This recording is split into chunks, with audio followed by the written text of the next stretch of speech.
right, here with Indian River head football coach Marcus Ferebee. His Braves get it done on homecoming night.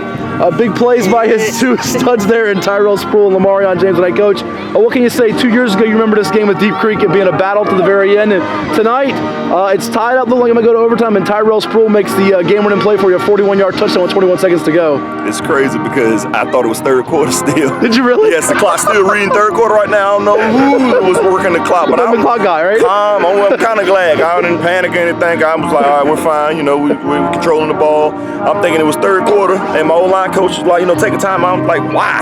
And he was like, I was like, it's just third quarter. And he was like, no, it's four. So I'm kind of glad, you know, having them assistant guys, man. Assistant, you get caught up in the game like that, and I'm still looking at the clock, thinking it was fourth quarter. It wasn't. So once I got that dialed back in, my center came off, told us, hey, coach, middle's wide open, and I'm handling the defensive tackle come right behind me. So he gave him that call, and Sproul took it the distance. Well, I can't fault you because you're used to some games going towards 10 o'clock with some high-scoring games over the years here at Indian River in recent seasons. But speak on Sproul, because second half it looked like when they took the lead, you guys got a 7-0 lead.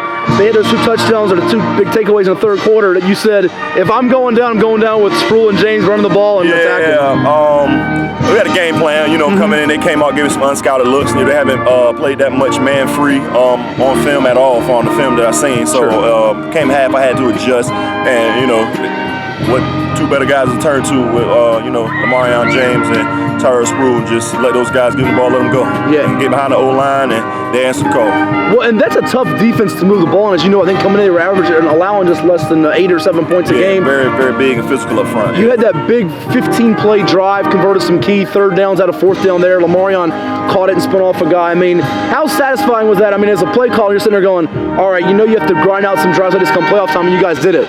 Yeah, definitely. I wanted to get into that set that I got into in the second half a little early. I should have, but I was trying to stick to my game plan, you know, not want to sort of get away from that. But they didn't go back to, you know, what they were doing on film. So I'll take that one because I should have got into that a lot more early, and I think we'd have had a lot more success in the first half than we did.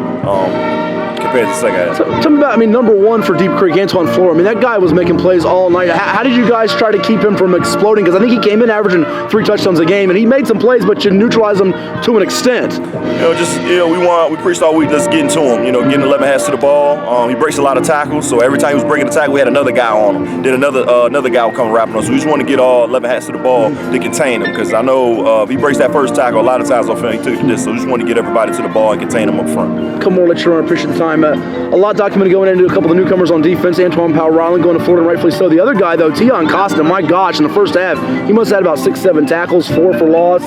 He's really a disruptive guy up front and for your defense, it looks like. Yeah, definitely. He plays big for us. The whole D-line, they play big for us. Him, Noah Wallace, Ryan Piles, and Corey Lucas, they play very big for us. That strengthened our defense. So, you know, we're going to ride that as much as we can. Got a good chance to get some all-district, all-region guys there. Right. And lastly, how important was this game? And we know about in Region 5A still some unbeaten teams with Maury and Salem and Woodside, but I mean this was a game you had to have home field, right? At any point in the first round, correct? Yeah, hopefully we can secure the 4th seed. You know, not looking ahead. We still got 3 more we need to take care on our part, but hopefully that's I'm hoping that's how it works. How we get a home game, still a home game in that first round.